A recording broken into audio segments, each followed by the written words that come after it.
खोया खोया चांद। प्यारे दोस्तों, एक बात सत्य है कि हमारी सनातन संस्कृति ने जीवन दर्शन को जिस गहराई से समझा है एवं जिस सूक्ष्मता से हम सबके सामने रखा है, ऐसा उदाहरण विश्व में अन्यत्र नहीं मिलेगा। और इतना ही नहीं, जितना सुंदर मार्गदर्शन किया गया है वह भी अद्वितीय है। यदि हम सभी इन तत्वों को भली भांति समझें और उनका ईमानदारी पूर्वक पालन करें तो निश्चित ही यह धरा सुख का धाम बन सकती है। आज हम उन्हीं ज्ञान अमृत की चर्चा करेंगे जिससे हम सबका सही सही मार्गदर्शन हो सके। तो हेलो फ्रेंड्स, मैं चंद्रा सिंह आप सबके चैनल केकेसी यानी खोया खोया चांद में पुनः जोरदार स्वागत करती हूँ एवं अपनी सुविचार यात्रा को आगे बढ़ाती हूँ।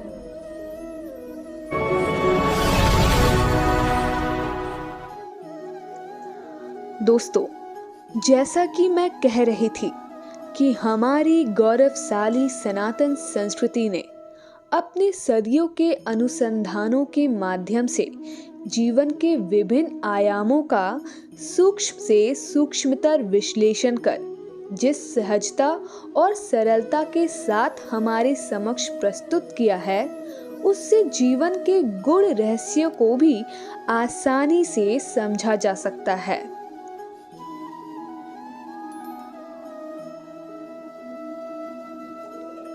हमारे जीवन का तात्पर्य क्या है? हमारा कर्तव्य क्या है? हमें किस प्रकार जीना चाहिए और हमारा गंतव्य क्या है? हम इन्हीं प्रश्नों के उत्तर ढूंढने में अपना सारा जीवन खपा देते हैं, फिर भी हमें संतोषजनक उत्तर प्राप्त नहीं होते। किंतु हमारी सनातन संस्कृति के विभिन्न ग्रंथ इन अनुत्तरित लगने वाले सवालों का बखूबी से उत्तर देते हैं और ऐसा कर ये हमें आसानी से समझा देते हैं कि आखिरकार हमारे इस जीवन का उद्देश्य क्या है। और हम जब एक बार इन बातों को समझ जाते हैं तो स्वतः ही हमारे जीवन से हिंसा समाप्त हो जाती है एवं एक चिर शांति विराजमान हो जाती है। दोस्तों, वैसे तो हमारे ग्रंथों में अनेक सूत्र दिए गए हैं, मगर यह भी सत्य है कि यदि इनमें से एक भी सूत्र को यदि हम अपना आलंब बना लें तो हमारी मुक्ति तय है। मगर मुझे लगता है कि आप सर्वप्रथम उस प्रश्न का उत्तर जानना चाहेंगे जिसे पूर्व में उठाया गया है कि जीवन क्या है और हम कौन हैं। वैसे तो आप सबको स्मरण होगा कि इस संबंध में पूर्व के एपिसोड में बतलाया गया है कि हम जीव कौन हैं। फिर भी मैं एक बार इसका उल्लेख किए देती हूँ, जो इस प्रकार है। ईश्वर अंश जीव अविनाशी, चेतन अमल सहज सुख राशि। अर्थात हम जीव ईश्वर के ही अंश हैं, जो ईश्वर की ही भांति अविनाशी है। और चूंकि ईश्वर चैतन्य स्वरूप है, निर्मल है एवं सुख की राशि है, अतः हम जीव भी उन्हीं के तरह चेतनशील हैं, निर्मल है एवं सहज ही सुख की राशि है।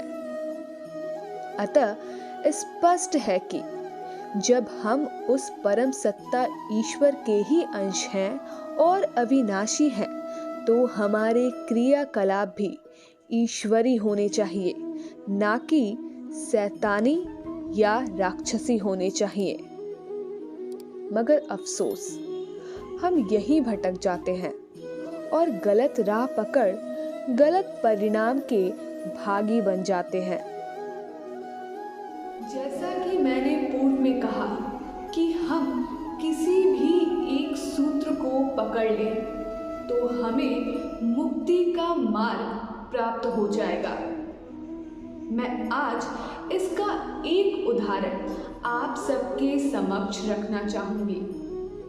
आप जानते हैं कि सत्य इस जगत का आधार है और इसी एक सूत्र को पकड़कर सत्यवादी राजा हरिश्चंद्र ने मुक्ति प्राप्त कर ली थी।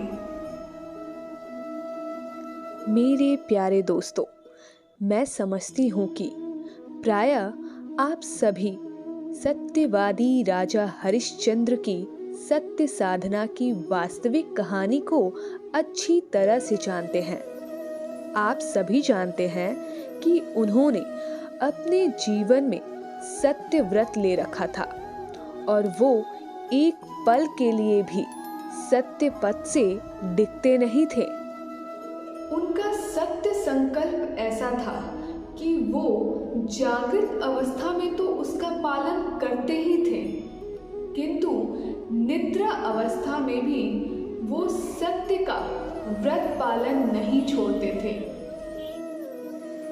ऐसे ही में उन्होंने एक रात एक स्वप्न देखा कि वो किसी ब्राह्मण या ऋषि को दान दे रहे हैं, और जब प्रातः उनकी आंखें खुली तो वे बेचैन हो गए कि आखिरकार वह ऋषि कौन है जिसे उन्होंने दान दिया है।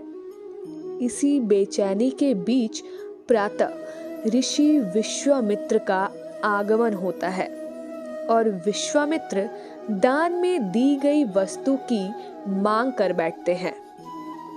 राजा हरिश्चंद्र तो खुद आतुर थे कि दान लेने वाला वह ऋषि खुद सम्मुख आवे, अतः उन्होंने आतुरतावश विश्वामित्र का स्वागत करते हुए उनसे अपने अर्ध स्मृत संकल्प को जानने की इच्छा प्रकट की, जिस पर विश्वामित्र बतलाते हैं कि उन्होंने अपना संपूर्ण राज्य उनको दान में दे दिया है। इस पर बिना एक क्षण भी विलंब किए राजा हरिश्चंद्र सहर्ष अपना संपूर्ण राज दान कर संतोष प्राप्त करते हैं और अपनी बेचैनी से मुक्ति प्राप्त करते हैं। मगर विश्वामित्र एक और प्रश्न रख उनको दुविधा में डालते हैं कि यह दान तभी पूर्ण होगा जब वह इसका दक्षिणा भी देंगे। इस प्रश्न पर राजा हरिश्चंद्र बिना विचलित हुए खुद को, अपनी पत्नी को एवं अपने बाल अवस्था पुत्र को बेचकर दक्षिणा चुकाने की बात कहते हैं। मगर मुश्किल ये था कि वे खुद को बेचे भी तो कहाँ, क्योंकि उन्होंने अपना संपूर्ण राज्य दान में दे दिया था और वो खुद को उस बिके हुए राज्य में नहीं बेच सकते थे। ऐसे में विश्वामित्र ने सुझाव दिया कि वे खुद को काशी में बेच सकते हैं, जिसे माना जाता है कि वह पृथ्वी से अलग भगवान शिव के त्रिशूल पर अवस्थित है। सुझाव के अनुरूप वे काशी में खुद को एक डोम के हाथों शमशान में कार्य करते हेतु बिकते हैं और उनकी पत्नी एवं पुत्र एक ब्राह्मण के हाथों बिकते हैं। फिर आगे की कहानी तो आप सभी जानते ही हैं कि उन्होंने क्या क्या कष्ट उठाए और अंततः ईश्वर खुद प्रकट होते हैं और उन्हें परम सत्ता की प्राप्ति होती है। इस प्रकार उनकी कहानी और सत्य को लेकर उनका यह संकल्प अमर हो जाता है, जिसमें कहा गया है, चंद्र टरे सूरज टरे, टरे जगत व्यवहार, पै ऋण व्रत हरिश्चंद्र को, ना टरे सत्य विचार।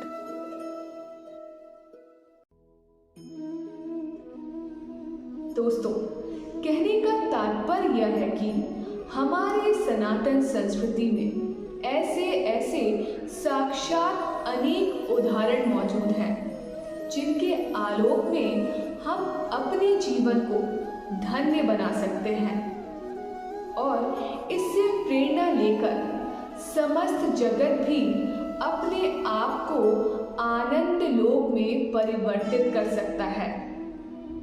तो इसी विश्वास के साथ आज के यात्रा को विश्राम देती हूँ कि हमारा यह प्रयास सार्थक और सफल हो। जय हिंद। दोस्तों, अगर आज का एपिसोड आप सभी को पसंद आया है तो हमारे इस चैनल को सब्सक्राइब ज़रूर करें, साथ ही ज़्यादा से ज़्यादा लोगों के साथ शेयर करें।